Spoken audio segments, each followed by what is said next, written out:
이 세상에 수많은 신들이 있습니다.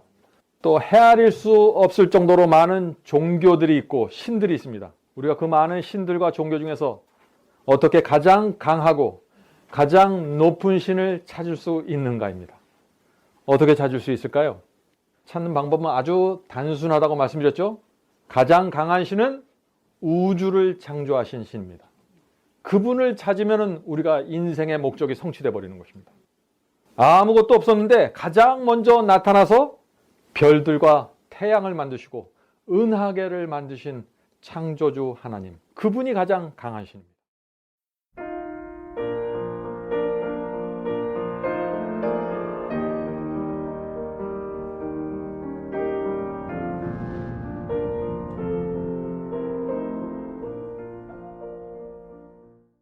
지난주에 하나님은 정말 존재합니까? 라는 그런 주제로 말씀을 살펴보았죠.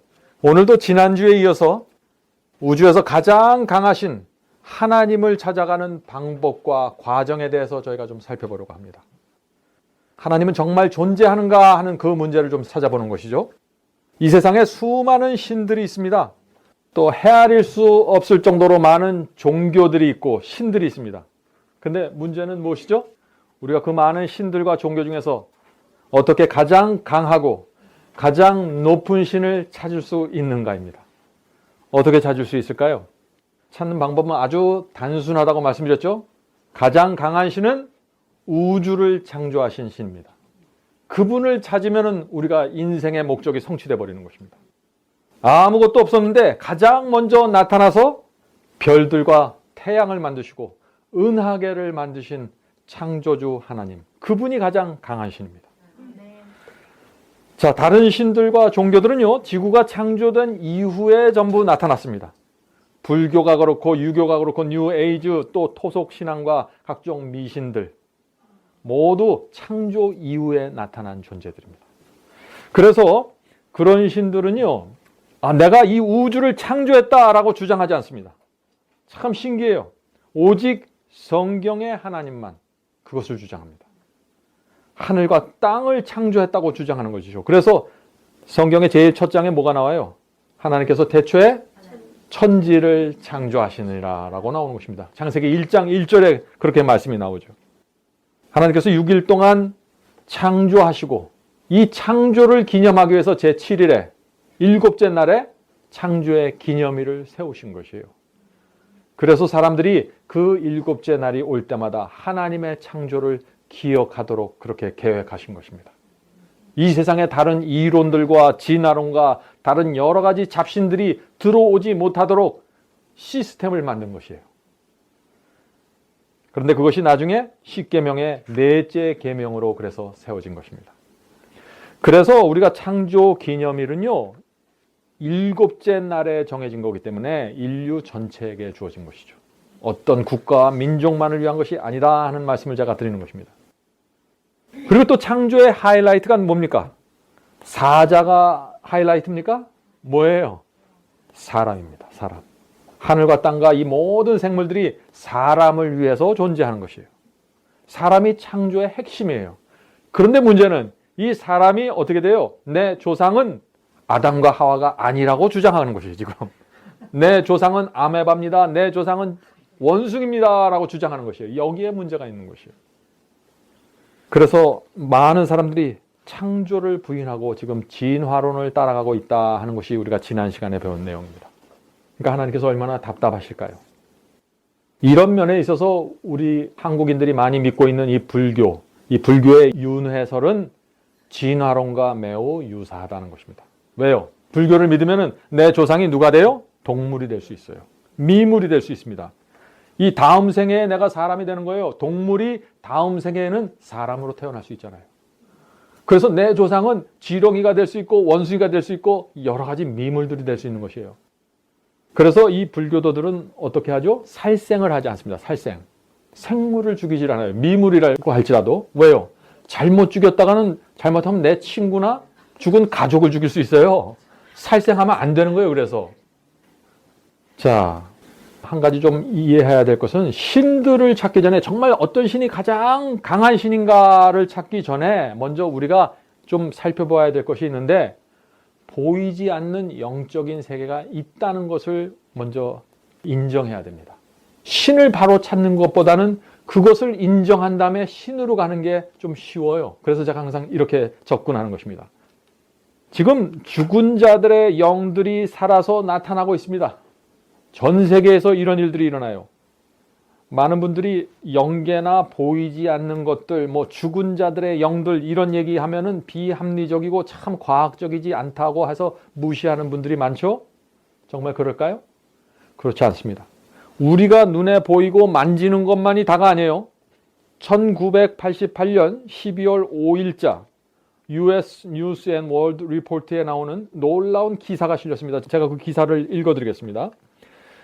미국의 노스캐롤라이나 주의 민주당 당원이며 미래문제연구위원회 의장인 찰리 로스 의원은 다음과 같이 말했다. 낸시 레이건 여사에게는, 낸시 레이건이 누구예요? 미국의 레이건 대통령 부인이죠. 낸시 레이건 여사에게는 영매 친구들이 많이 있다. 자, 영매가 누군가요?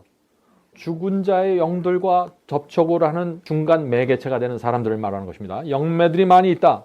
워싱턴 정가는 영매들에 대한 관심이 많다. 미국 하원 의원의 약 25%는 영매와 강신술에 매우 적극적인 관심을 가지고 있다. 강신술이 뭐예요? 죽은 사람과 소통하는 그것이 강신술이죠. 매우 적극적인 관심을 가지고 있다. 찰리 로즈 의원이 운영하는 미래문제연구위원회를 통하여 영매들이 국회에 진입하여 의원들과 접촉하고 있다.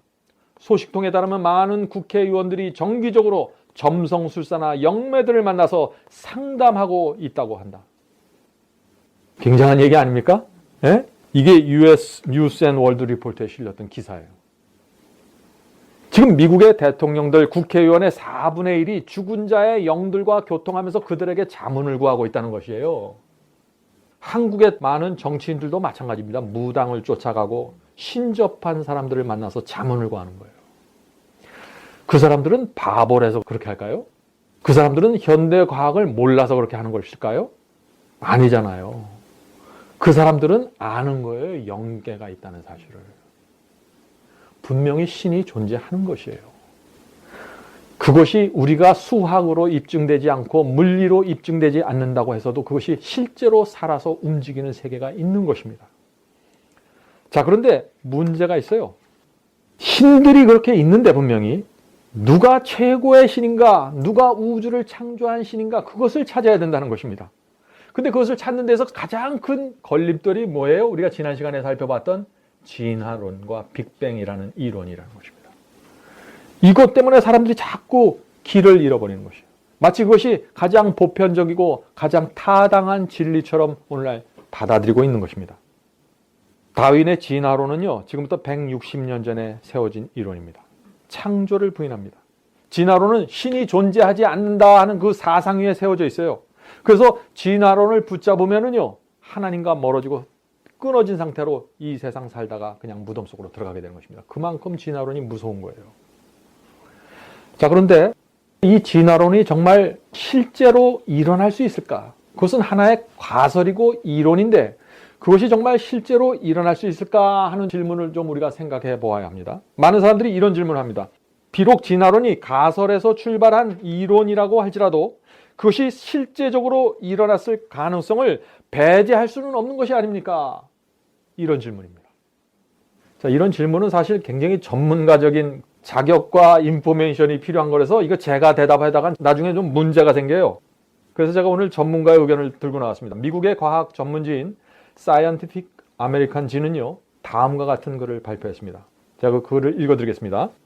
확률적으로 본다면은 현재 주어진 상황에서 한 개의 단백질 분자가 만들어진다는 것은 생명체 탄생을 위하여 지구가 가진 모든 공간과 시간을 허용한다고 할지라도 전혀 불가능한 것이다. 네, 지구가 가지고 있는 모든 것을 다 최적의 조건으로 끌고 간다고 할지라도 생명체 탄생 그 자체는 불가능하다는 것이에요. 자, 이 지구상의 생명체가 그런데 우연히 생성될 수 있다고 믿는 것입니다. 많은 사람들이. 그래도 사람들이 이렇게 질문하죠. 그래도 가능성이 있지 않습니까? 가능성. 확률적으로 그것은 거의 불가능하다는 것이에요. 그런 확률을 믿을 바에는, 진화론의 전문가들이 내놓는 그 확률을 믿을 바에는 하늘의 신이 그냥 생명체를 창조하셨다 하는 그 말을 믿는 것이 훨씬 확률적으로 높아요. 또 다른 한 문서를 제가 읽어드리겠습니다. 어떤 과학자가요, 팽창하는 우주에 나타난 하나님의 증거라는 책에서 지구의 이 생명체가 자연히 또 우연히 생성될 수 있는 가능성에 대해서 이렇게 설명했습니다. 제가 그 말씀을 읽겠습니다. 물질들이 서로 섞여서 흔들리다가 우연히 한 개의 단백질 분자의 모양을 갖추기 위해서는 현재 우주 전체 안에 있는 물질의 100만 배 이상에 해당하는 양이 존재해야 한다. 엄청난 양의 물질들이 100만 배 이상이나 존재해야 그것이 우연히 흔들려서 뭔가 생겨날 수 있을까 말까 하다는 것입니다. 계속해서 읽어보죠. 더구나 단 하나의 단백질 형성이 지구에서 일어나기 위해서는 확률적으로 거의 끝이 없는 시간, 즉 수십억 년이라는 세월이 필요하다. 얼마나 기가 막힌 얘기예요. 근데 사람들이 다 이것을 믿고 있는 것이에요. 이 확률에 목을 걸고서 내 조상은 지금 원숭이라고 주장하는 것입니다.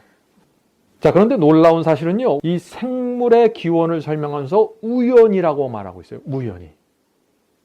과학자들이 어떻게 우연히 나타났다는 이 말을 사용할 수 있을까? 저는 그것도 참 의문입니다. 여러분들 다 아주 좋은 스마트폰을 갖고 계시죠? 그걸 사용하면 할수록 정말 기가 막힌 기계입니다. 그런데 제가 이 스마트폰의 부품들이 우주에서 수억 년 동안 흔들리다가, 그 수많은 부품들이 우주에서 수억 년 동안 흔들리다가 아주 우연히 기가 막힌 타이밍에 맞춰서 조립이 돼서 이게 나타났다 그러면 여러분들 저를 어떻게 보시겠어요? 거의 사기꾼 취급할 거예요, 아마. 그죠? 근데 오늘날 많은 사람들이 그 이론을 믿고 있다는 것입니다. 스마트폰보다 수십만 배 똑똑한 지능을 갖고 있는 사람이 그렇게 해서 나타났다는 거예요.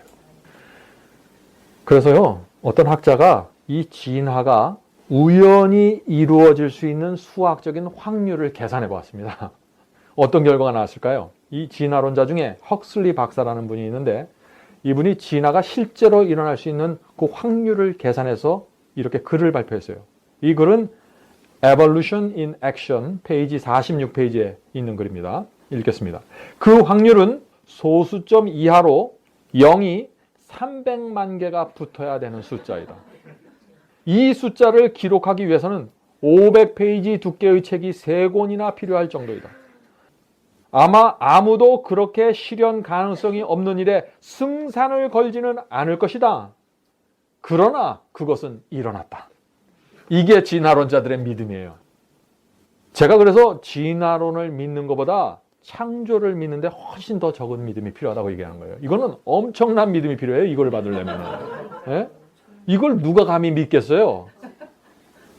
이것이 진화론자의 믿음이에요. 도무지 불가능하다는 사실을 알면서도 엄청난 확신을 갖고서 논문을 쓰고 설명을 하는 거예요.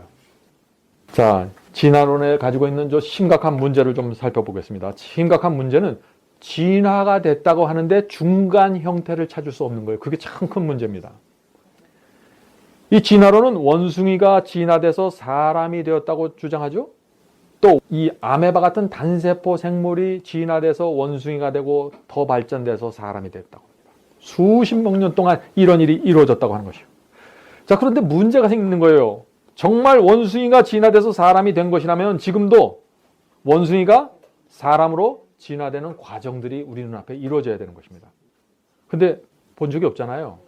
한 번도 우리가 그런 걸 본 적이 없어요. 신문에도 그런 게 나오지 않았습니다.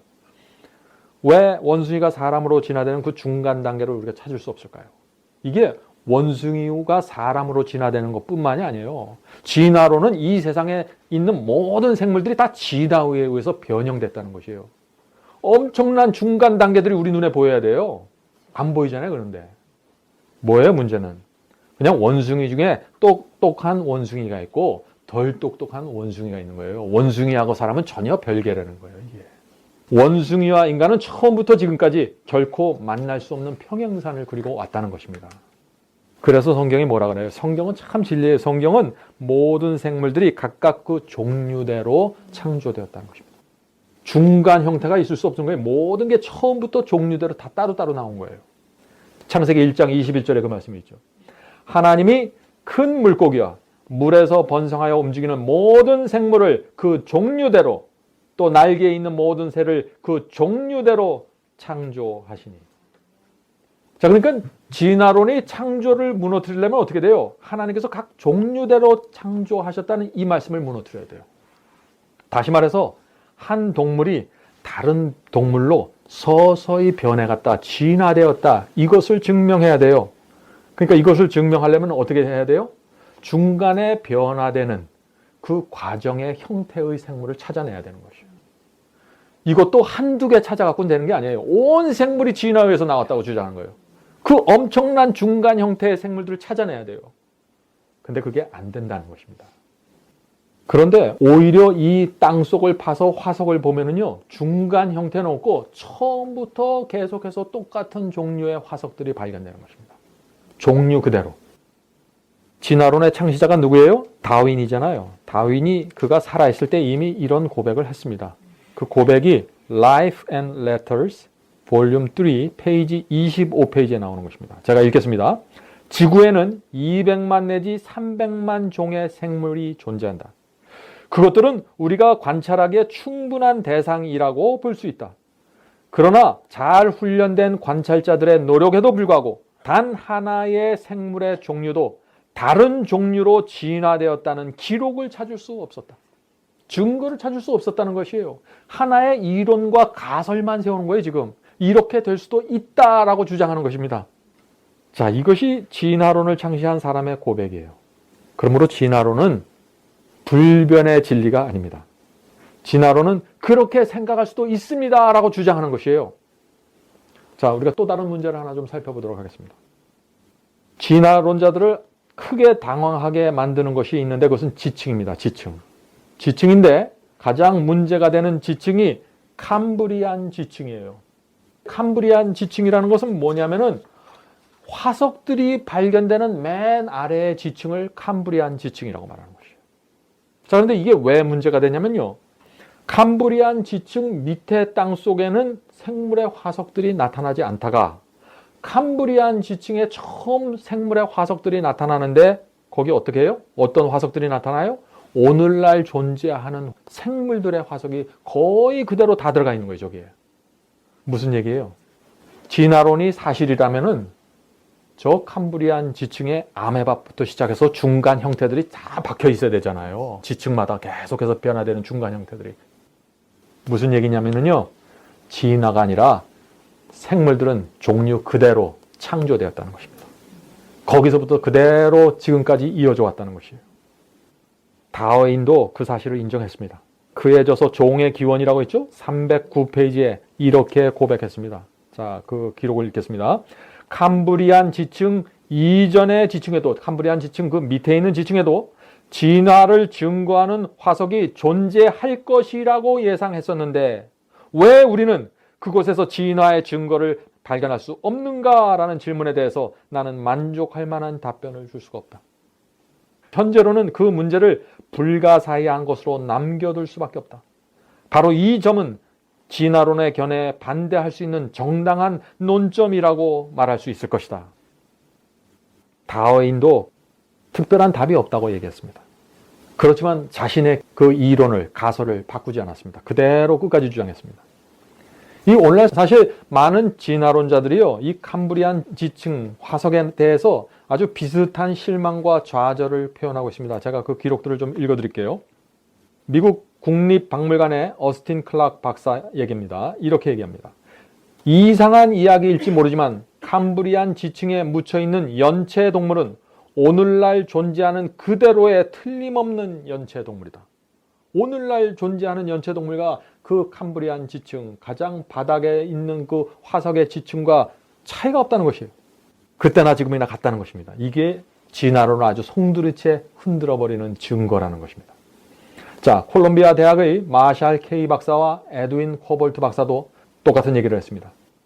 어떻게 그렇게 복잡한 고등 생명체들이 캄브리안 층에 존재할 수 있으며 어떻게 저 깊은 땅속에 이미 저런 고등 생물들의 화석이 있는지 이해가 안 되는 것이에요, 지금.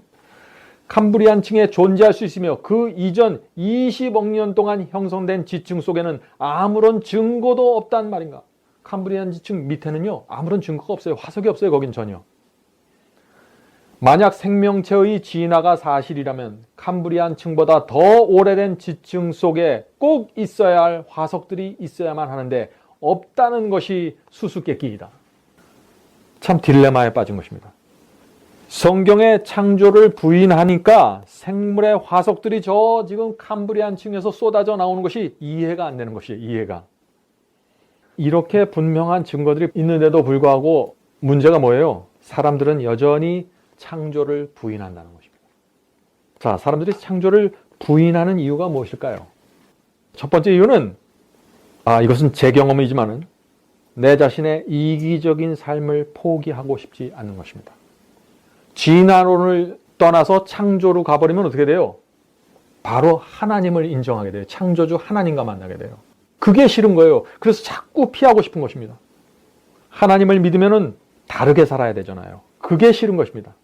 하나님을 믿으면 이 세상에서 바보처럼 살아야 되잖아요. 그게 싫은 거예요. 그래서 계속해서 진화론에 남고 싶은 것입니다. 그래서 진화론이 진리이기를 바라면서 살아가고 있는 것이죠. 참 안타까운 일입니다. 자, 창조를 거절하고 진화론을 믿는 두 번째 이유가 있습니다. 두 번째 이유는 진화론은 과학적이고 창조는 비과학적이라고 생각하기 때문이죠. 많은 사람들이 이렇게 생각합니다. 정말 그럴까요? 오늘날 현대 과학은요, 생명체가 이렇게 해서 나왔을 것이다 라고 주장을 합니다. 이렇게 말합니다. 생명체가 만들어지기 위해서는 반드시 외부로부터 지적인 존재가 정보와 에너지를 물질 속에 넣어주어야 한다고 말하고 있습니다. 제가 좀 쉽게 설명하면 이것이에요. 어떤 것이 살아서 움직이려면은요, 누군가에 의해서 에너지와 정보가 그 속에 들어가야 된다는 것이에요. 그래야만 무기물질에서 생명체가 나올 수 있다는 것입니다. 이것이 현대 과학이 가지고 있는 생명체의 생성의 그 논리예요. 예? 누군가 제3자가 나타나서 줘야 된다는 것이에요. 에너지와 정보를. 자, 이것이 사실이라면은 창조는 굉장히 과학적이 되는 것이에요. 왜요? 하나님께서 그렇게 하셨으니까. 성경은 태초에 하나님께서 어떻게 해요? 말씀으로 세상을 창조했다고 했습니다. 모든 것이 말씀으로 창조됐어요. 다시 말해서 하나님께서 말씀으로 우주를 창조하신 거예요. 말씀을 통해서 이 우주에 에너지를 넣은 것입니다. 말씀을 통해서 이 우주에 정보를 주신 거예요. 그래서 이 우주가 움직이기 시작하는 것이죠. 정확한 계산과 공식에 맞춰서 말이죠. 굉장히 과학적이죠? 또 사람의 경우를 보죠. 성경은 하나님께서 흙으로 인간의 몸을 만드시고 그 속에 하나님의 호흡을 불어 넣으셨다고 하잖아요. 그래서 생명의 에너지와 정보를 사람에게 넣은 거예요. 흙으로 만든 그 무기물질 속에. 그래서 생명체가 된 것입니다. 완전히 현대 과학이에요, 이게. 그래서 우리가 누구든지 정말 이 우주가 어떻게 시작됐는가 정말 진지하게 고민하면은, 진리가 무엇인지 진짜 고민하면은, 이 세상이 어디서 왔는지 진짜 고민하면은요, 하나님을 만날 수밖에 없다는 것입니다. 자, 오늘은 제가 기록을 많이 읽습니다. 35세의 젊은 나이에 노벨 물리학상을 받았던 A.H. 캠프턴 박사가 있습니다. 노벨 물리학상을 받은 물리학자지만은 그리스도인이 됐어요. 그분이 이렇게 얘기했어요. 나에게 있어서 창조주 하나님께 대한 믿음은 지고한 지성을 가지신 이가 우주의 존재를 가능하게 하셨으며 또한 그분께서 인간을 창조하셨던 것을 깨달은 데서부터 시작되었다. 이러한 결론을 내리기란 나에게 있어서 그다지 어려운 일이 아니었다. 왜냐하면 이런 엄청난 수학적 디자인이 있는 우주에는 반드시 지성이 개입되어 있다는 단순한 원칙을 우리 모두는 인정하고 있기 때문이다. 과학적이라는 것이죠. 질서 있고 정확하게 운행되고 있는 우주는 태초에 하나님이 천지를 창조하시느니라라는 엄숙한 기록이 진실임을 보여주는 가장 강력한 증거가 된다. 이게 노벨상을 받은 사람들의 고백이에요. 이 광활한 우주에 새겨져 있는 이 창조의 에너지와 정보를 보면은 누구든지 그것을 고백할 수밖에 없다. 인정할 수밖에 없다는 것입니다. 자, 그런데 많은 사람들이 거기서 또 하나의 의문을 또 제시합니다. 그거보다 좀 더 분명한 증거가 필요합니다. 창조에 대해서 다 얘기해 주잖아요. 항상 사람들이 하는 얘기가 그거보다 좀 더 분명한 증거가 없습니까? 항상 이 요구가 나와요. 이런 요구가 나올 때 어디로 간다 그랬죠? 우리가 어디로 가야 된다 그랬죠? 지난 시간에? 예언으로 가야 된다 그랬잖아요. 예언으로. 예? 창조를 믿는 사람들이 믿고 받아들이는 것이 누구예요? 나사렛 예수잖아요. 나사렛 예수가 신이라고 믿잖아요. 나사렛 예수가 하나님이라고 믿잖아요. 그래서 사람들이 또 여기에 큰 벽에 부닥치는 것입니다. 그분은 나사렛에 있던 목수 아니야? 이렇게 질문하는 거예요. 2000년 전에 유대 땅 나사렛에서 허름한 모습으로 목수 일을 하고 있는 사람이 있었는데 그분의 이름이 예수였습니다. 예수는 어떻게 해요? 주문이 들어오면 문짝을 짜고 창틀을 만드는 일을 하면서 자랐어요. 그런데 오늘날 그리스도인들이 그분을 하나님의 아들이라고 믿는 거예요. 그래서 사람들이 또 여기서 벽에 막히는 거예요. 그러니까 우리는 어떻게 해야 됩니까? 저 나사렛 예수가 하나님의 아들이는 것을 또다시 증명해 줘야 되잖아요. 우리 그냥 맹목적으로 믿으라고 말할 수 없는 사람들 아닙니까? 정말 나사렛 예수가 하나님의 아들 메시아일까요? 정말 그렇다면 우리가 그 사실을 어떻게 증명할 수 있을까요? 우리가 예언을 통해서 증명할 수 있다는 것입니다. 예언을 통해서. 이 구약 성경은요, 메시아가 언제, 어디서, 어떻게 태어나서, 또 어떻게 성장하고, 무엇을 했고, 또 언제, 어떻게 죽을 것 다 예언해 놓았어요. 나사렛 예수가 태어나기 수백 년 전에 그런 예언들이 이미 다 여러 다른 선지자들에 의해서 다 기록되어 있는 것입니다. 그러므로 우리가 어떻게 확인할 수 있어요? 그 수백 년 전에, 1000년 전에 기록된 모든 예언들을 가져다가 나사렛 예수, 그 목수 예수의 생애 속에서, 인생 속에서 정확하게 이루어졌나 확인하면 되는 것이에요. 그러면 증명이 되는 것이죠? 자, 우리 지금부터 좀 확인하는 작업을 하겠습니다. 자, 먼저 선지자 미가의 글을 보죠. 선지자 미가는 예수님이 태어나기 700년 전에 예언했습니다. 700년 전에 메시아는 베들레헴에서 출생할 것이라고 예언해 놓았어요. 미가서 5장 2절에 그 말씀이 있습니다. 그런데 어떻게 됐습니까? 정확하게 성취되었습니다. 나사렛 예수도 베들레헴에서 태어났어요. 이 한 가지 예언이 성취됐다고 해서 나사렛 예수를 메시아로 받을 수는 없죠. 계속해서 살펴봐야 됩니다. 선지자 이사야도 예언했습니다. 선지자 이사야도 예수님이 태어나기 700년 전에 메시아는 동정녀에게서 태어날 것이라고 예언했습니다. 나사렛 예수가 동정녀 마리아에게서 태어났잖아요. 마태복음에 그 사실이 있지 않습니까? 자, 그런데 어떤 분들은요, 예수께서 우리 인간과 다르게 태어나기 위해서 남자의 도움을 받지 않고 동정녀에게서 태어났습니다. 그래서 예수님은 정자가 포함되지 않았습니다 라고 주장하죠. 남자의 도움을 받지 않고 태어나기 위해서 이 동정녀에서 태어난 게 아니에요. 예언을 성취하기 위해서 태어나신 거예요. 반드시 예수님은 무조건 정자의 도움 받지 않고 여자에게서 태어나야 돼요. 예언의 성취입니다.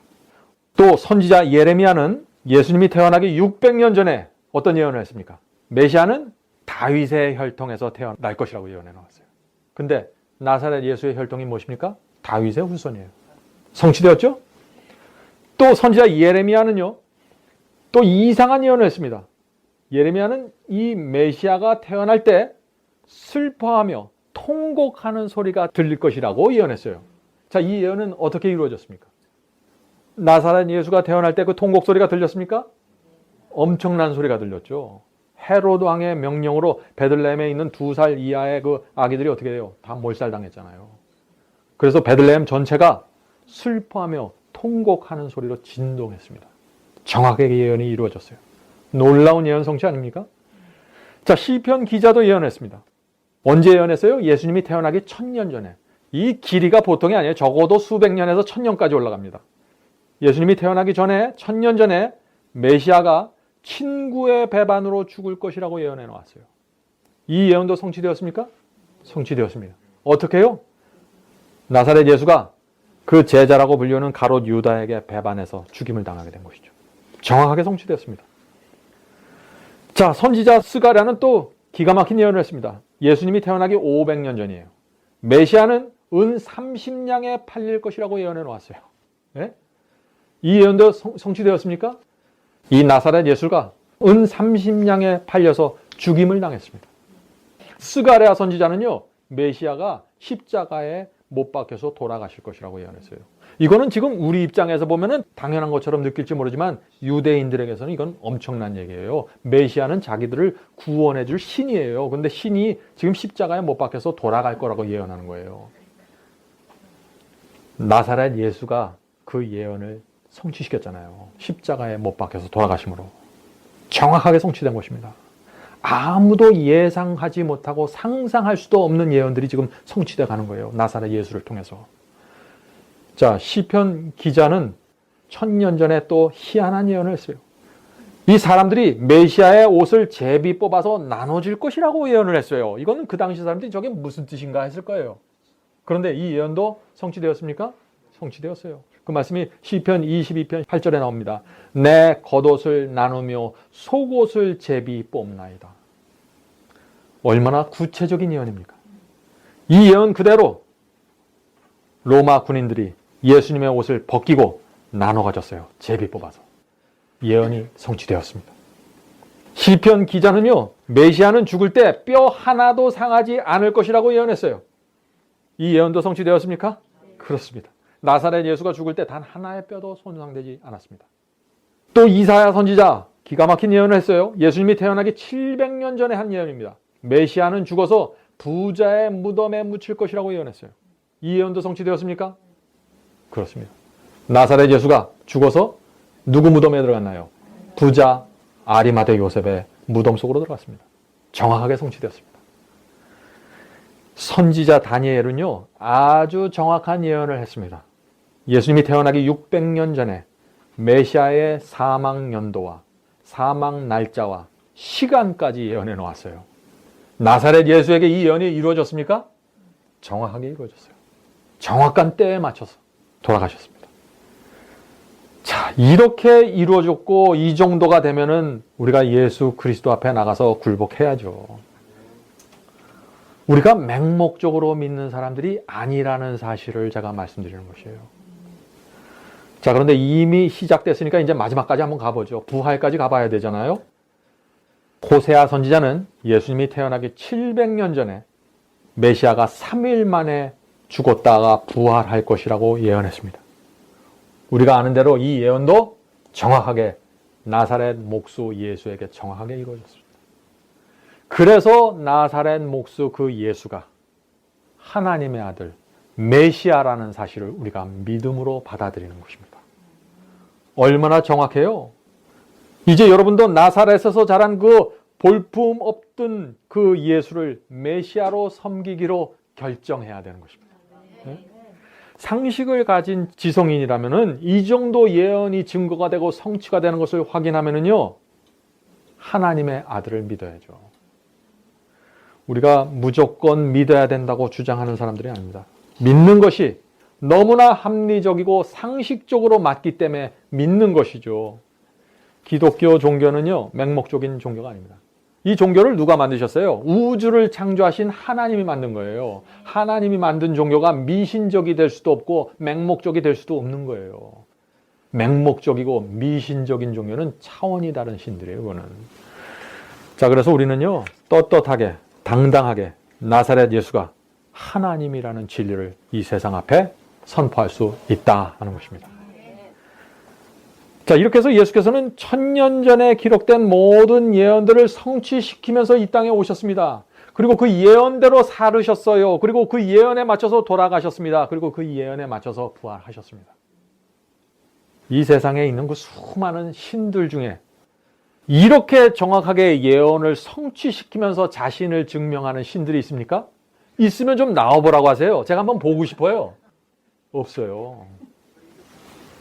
이 세상의 신들은 무조건 나를 믿고 바치라고 요구하잖아요. 성경의 하나님은 그렇게 하지 않습니다. 우리를 이성적으로 설득하기 원하시는 하나님이세요. 왜 우리를 설득하실까요? 우주의 왕이 창조주 하나님이 왜 이 미물 인간을 상대로 설득하는 시간을 보낼까요? 왜냐하면 하나님께서는 인격적인 관계를 원하시기 때문입니다. 사랑의 관계를 원하시기 때문이세요. 우리도 우리 자녀들에게 설득하잖아요. 설명하잖아요. 우리 하늘 아버지도 설명해 주시는 것이에요. 그냥 지옥불이 무서워서 무조건 섬기는 거 원하지 않는다는 것입니다. 무서워서 무슨 헌금을 드리고 재물을 가져오는 거 원하지 않는다는 것이에요.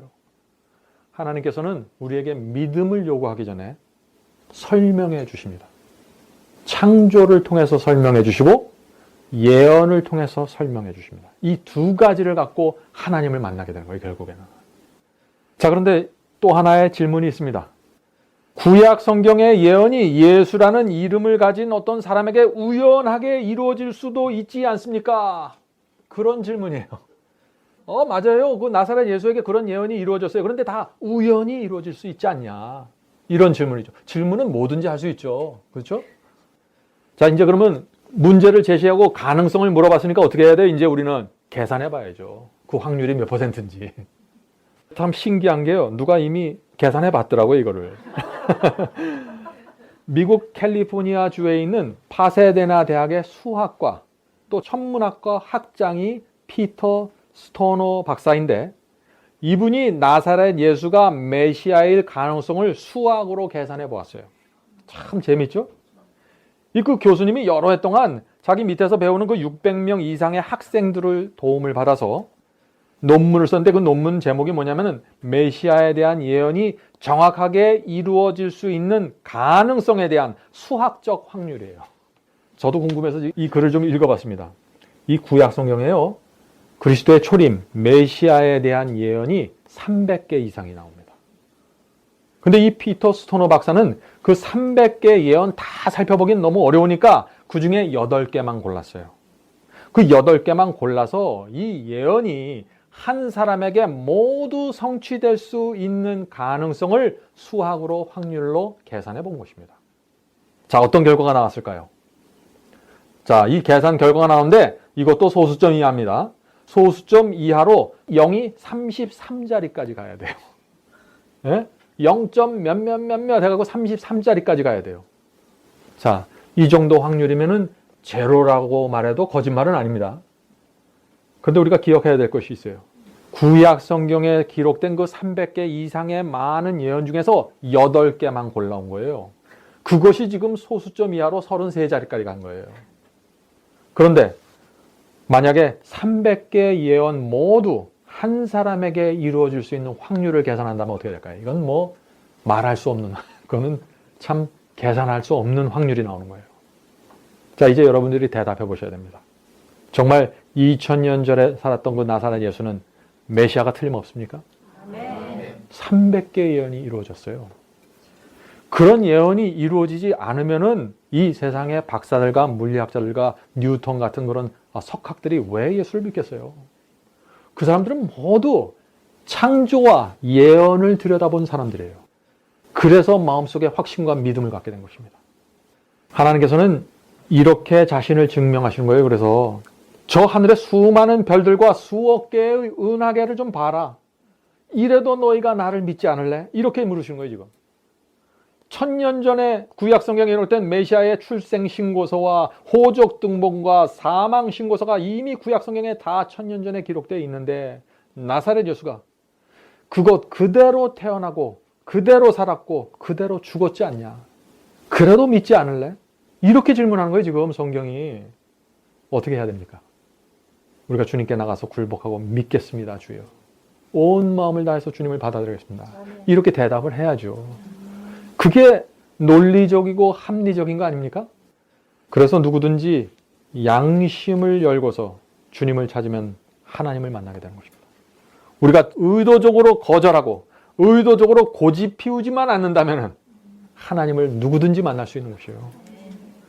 오늘 우리가 그리스도인으로서 이런 말씀을 나누는 이유는요, 우리가 정말 마음에 확신을 가지고 하나님을 믿어야 된다는 것입니다.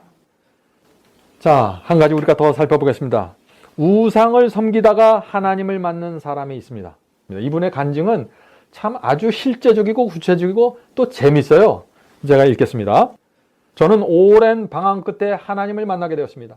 나는 성경을 하나님의 말씀으로 믿게 되었는데 성경은 하나님께서 나를 눈동자처럼 지켜주실 것이라고 약속하고 있습니다. 그러므로 이제 나는 사당을 찾아가서 절을 할 필요도 없고 무당에게 돈을 주고 구술하지 않아도 됩니다. 이제 나에게 벌을 내릴 다른 잡신들이 없어졌다는 사실을 알기 때문에 내 마음속에 평안이 생겼습니다. 이제 더 이상 구차하게 여러 신들을 찾아다니면서 그들의 진노를 풀어줄 필요가 없게 되었습니다. 이제 죽은 조상의 혼을 달래려고 좋은 음식과 술을 준비할 필요도 없어졌습니다. 왜냐하면 성경은 죽은 자는 아무것도 모른다고 말하고 있기 때문입니다. 이제 복을 빌려고 죽은 짐승의 머리를 가져다가 상위에 올려놓지 않아도 됩니다. 이제 자녀의 취직과 대학 입학을 위해서 돌 우상 앞에 무릎 꿇고 빌지 않아도 됩니다. 이제 더 이상 아픈 허리를 붙잡고 식은땀을 흘리면서 3000배를 드리지 않아도 됩니다. 이런 고통을 요구하지 않는 하나님이 나는 참 좋습니다. 하나님은 내 마음의 중심을 보십니다. 하나님은 내 의도와 동기와 목적을 보십니다. 그러므로 나는 천지를 창조하신 하나님의 능력과 사랑과 지혜를 믿고 따라가기 원합니다. 나를 사랑하는 하나님께서 모든 것을 알아서 나를 인도해 주실 것입니다. 하나님을 따라가는 길이 좁고 협착하다고 할지라도 나는 상관하지 않겠습니다. 왜냐하면 우주를 창조하신 하나님께서 나와 함께 동행하실 것이기 때문입니다. 하나님은 내가 섬기던 우상과는 너무나 다릅니다. 우상은 섬김받기를 좋아하는데 하나님께서는 도리어 섬기기를 원하십니다. 심지어 나 같은 죄인을 구원하기 위해서 십자가에 매달려 돌아가셨습니다. 이 세상 어디에 그런 신이 있습니까? 어떤 신이 사람을 위해서 자신의 생명을 내놓나요? 이 세상에 사는 동안 신들의 신, 최고의 신을 만나게 되었다는 것이 너무나 큰 특권입니다. 하나님 정말 감사합니다. 얼마나 감동적인 간증입니까? 하나님께 마음을 낮추는 사람은 그분을 만나게 됩니다. 그리고 그분을 만나면은 이 세상 누구도 줄 수 없는 확신과 평안을 갖고 살아가게 되는 것이에요. 자, 끝으로 이번 설교의 결론이 되겠습니다. 우리가 태어난 이유가 무엇일까요? 하는 문제입니다. 성도 여러분, 이 신은 존재하지 않는다 하는 사상이 있죠? 이런 사상은요, 우리가 태어난 본성과는 맞지 않고 거리가 먼 것입니다. 어떤 사람도요, 이 자연과 우주에서 느끼는 그 직관이 있어요. 그 직관을 부정하고 양심의 음성을 억누르지 않고서는 본성적으로 신을 부정하고 무신론자가 될 수가 없는 것이에요. 우리는 본성적으로 그렇게 창조가 됐어요. 태어날 때부터 신을 찾고자 하는 마음이 있는 것이에요. 그런데 우리가 의지적으로 고집 피우면서 의도적으로 그것을 자꾸 억누르고 거절하지만 않는다면은 어떻게 돼요? 하나님을 만나게 된다는 것입니다. 가장 근원적인 질문이 무엇입니까? 우리는 왜 이 세상에 태어났습니까? 하는 질문 아닙니까? 근데 내가 왜 이 세상에 태어났습니까? 하는 이 질문에 대해서 확신을 주는 대답을 할 수 있는 사람이 어디 있어요? 이 세상에 어떤 종교, 어떤 신이 이 질문에 대해서 분명하게 대답합니까? 참 어려운 것이에요. 거의 모든 종교에서 이런 질문을 다루고 있지만은요, 그들의 대답을 들어보면 어때요? 아주 추상적이고 아주 철학적이에요. 뜬구름 잡는 얘기 같아요. 그런데 성경은요, 그렇게 대답하지 않습니다. 성경은 아주 분명하게 대답해요. 사도행전 17장 26절과 27절을 보겠습니다. 모든 족속을 한 혈통으로 만드사 온 땅에 거하게 하시고 저희의 연대를 정하시며 거주의 경계를 한하셨으니. 자, 이게 무슨 뜻인가요? 하나님께서 각 사람이 태어나는데 그 사는 기관과 그 사람이 사는 경계, 지역을 정하셨다는 것입니다. 자, 왜 그렇게 하셨을까요? 그 뒤에 대답이 나옵니다. 왜냐하면 이는 사람으로 하나님을 혹 더듬어 찾아 발견케 하려 하심이로되. 그는 우리 각 사람에게서 멀리 떠나 계시지 아니하도다. 얼마나 분명합니까? 우리가 이 땅에 태어나는 목적이 무엇이라고 했습니까? 내가 사는 지역에서 내가 살아있는 기간 동안 하나님을 더듬어서 찾게 하는 것이 우리가 태어난 이유입니다. 얼마나 단순해요. 진리는 이렇게 단순한 거예요. 복잡한 것이 아닙니다. 그러므로 우리가 하나님을 만나면은 어떻게 돼요? 우리가 태어난 목적이 그냥 성취되어 버리는 거예요. 단 한숨에. 단번에 성취되어 버리는 거예요. 우리가 살아있는 이유가. 그래서 하나님을 발견하면은요, 아무리 가난하고 아무리 아프고 절망적일지라도 그냥 목적이 이루어졌기 때문에 마음에 만족이 생기는 거예요. 내 상황에 상관없이 행복한 것입니다. 여기에 바로 기독교회가 갖고 있는 파워가 있는 거예요. 어떤 종교도 이런 파워를 갖고 다가오지 않습니다. 목적이 한 번에 이루어져요. 내 형편이 어떡하든지 간에 자족해버립니다. 그래서 그리스도인이 되면은요, 욕심을 버리게 되는 것이죠. 만족하기 때문에. 모든 것이 인생의 목적이 성취되어 버렸기 때문에 그냥 나그네로 사는 거예요. 목적이 다 이루어졌어요. 나그네입니다. 우주의 왕 하나님을 만났는데 그분께서 내 위로자가 되고 나와 동행하시는데 초조할 필요도 없고 아둥바둥 살 필요가 없는 것이에요. 그래서 그게 그리스도인의 삶이에요. 영원한 행복, 영원한 생명을 받았어요. 하나님께 받은 거예요. 근데 더 이상 뭐가 필요하겠어요? 그런 사람에게. 그래서 그리스도인은 항상 마음이 넉넉한 것입니다. 자기가 없거나 있거나 상관없이 말이죠. 성도 여러분, 근데 사람이 죽을 병에 걸리거나 사고로 죽음을 목전에 두면 어떤 얘기를 하죠? 하나님은 정말 살아계십니까? 사람이 죽으면, 내가 죽으면 어떻게 됩니까? 하는 이 질문이에요. 제가 지난번에 요양원에 갔을 때 한 사람의 간증을 들었는데요. 이분이 말기 암 환자예요. 이분이 와서 엉엉 울어요. 나 이제 죽으면 잘못하면 지옥 갈 것 같은데 내가 그렇게 살아온 내 인생이 그렇습니다. 나 잘못하면 지옥 가는데 정말 사람이 죽으면 어떻게 되는 것입니까? 정말 지옥이 있는 거예요? 우리가 건강하고 잘 살 때는요, 이 질문이 피부에 와 안 닿죠? 그런데 딱 죽음이 며칠 앞에 와버리면은 가장 중요한 질문이 되는 거예요, 이게. 하나님은 정말 계신가? 죽음을 목전에 두면은 왜 우리가 그런 질문을 하게 될까요? 왜냐면은 하나님께서 우리 인간 속에 그 질문을 처음부터 넣어주셨어요. 너희들이 살아있는 동안 이 질문에 대한 답을 가져야 된다. 그 의문을 주신 것이에요. 그런데 안타까운 건 뭐예요? 대다수의 사람들이 그런 질문 해보지도 않고 답도 못 얻고 죽어요. 대부분의 사람들이 답을 얻지 못하고 무덤 속으로 들어가는 거예요. 성도 여러분, 하나님을 찾는 일이 그렇게 어렵습니까? 우리가 조금 전에 읽은 그 사도행전의 말씀은 분명하게 얘기하고 있잖아요. 하나님은 우리에게 멀리 떠나 계시지 아니하도다. 얼마나 감사합니까? 하나님께서는요, 숨어 계신 분이 아니에요. 숨어서 우리 피해 다니는 분이 아니에요. 항상 우리 곁에 계세요. 누구든지 원하면 그분을 찾을 수 있다 하는 것입니다. 하늘의 별들을 보면서 찾을 수 있습니다. 천연계의 나무와 꽃들. 놀라운 우리의 인체 구조와 몸을 통해서, 곤충과 새들 통해서, 심지어는 땅속 지층에 가서도 하나님을 발견할 수 있는 것이에요. 그러므로 우리의 조상은 원숭이가 아닙니다. 아메바도 아니고 우리는 하나님의 형상을 따라 창조된 만물의 형상입니다. 이 지구 전체에서요, 오직 사람만 하나님을 느끼고 발견하고 만날 수 있습니다. 이 지구에 사는 생물체 중에 오직 사람만 천국에 가는 거예요. 나머지는 다 이 땅에서 사라지는 것입니다.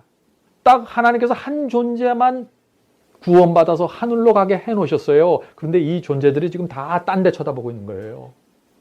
어떤 사람들은 진화론 바라보고, 어떤 사람들은 세상 바라보고, 어떤 사람들은 윤회론을 바라보고, 전부 다 인생의 시간을 다 이렇게 해서 보내는 것입니다. 단 한 번만 주어지는 이 인생, 그래서 기회를 놓치는 것이에요. 우리 중 누구도 이 땅에 실수로 태어난 사람 없습니다. 다 분명한 목적을 가지고 태어났는데 그것은 하나님을 만나는 것입니다. 그래서 우리 모두 창조주 하나님을 만나서 그분을 붙잡으면 우리의 인생의 모든 목적이 한 번에 성취되고 영원한 행복으로 들어가게 되는 것입니다. 이 중요한 경험이 저와 여러분 모두에게 이루어지기를 제가 간절히 바랍니다. 하늘에 계신 저희들의 아버지, 단 한 번 사는 인생에서 하나님을 만날 수 있는 기회를 주셔서 감사합니다. 저희 마음속에 하나님에 대한 확신과 믿음이 늘 넘칠 수 있도록 붙잡아 주시옵소서. 저희가 이 세상을 바라보지 말고 창조주 하나님을 향하여 날마다 갈 수 있도록 도와주시옵소서. 저희 영혼 속에 늘 하늘의 평강이 흐르고 하나님의 창조를 믿음으로 받아들이고 그 믿음을 딛고 일어나서 이 세상을 살아갈 수 있도록 도와주시옵소서. 흔들리지 않도록 도와주시옵시고 이 세상에 나와 있는 모든 신들의 신을 향해서 온 마음과 생애를 드릴 수 있도록 도와주시옵소서. 저희 마음속에 하늘을 향한 사모하는 마음을 허락해 주시옵소서. 창조주를 만나고자 하는 간절한 소원을 허락해 주시옵소서. 하나님을 만날 때 저희가 가지고 있는 모든 문제들이 해결될 수 있도록 축복해 주시옵소서. 이 교회에서 하나님을 손을 붙잡고 동행하는 거룩한 성도들이 많이 나올 수 있도록 도와주시옵소서. 예수님의 이름으로 간절하게 기도드립니다. 아멘.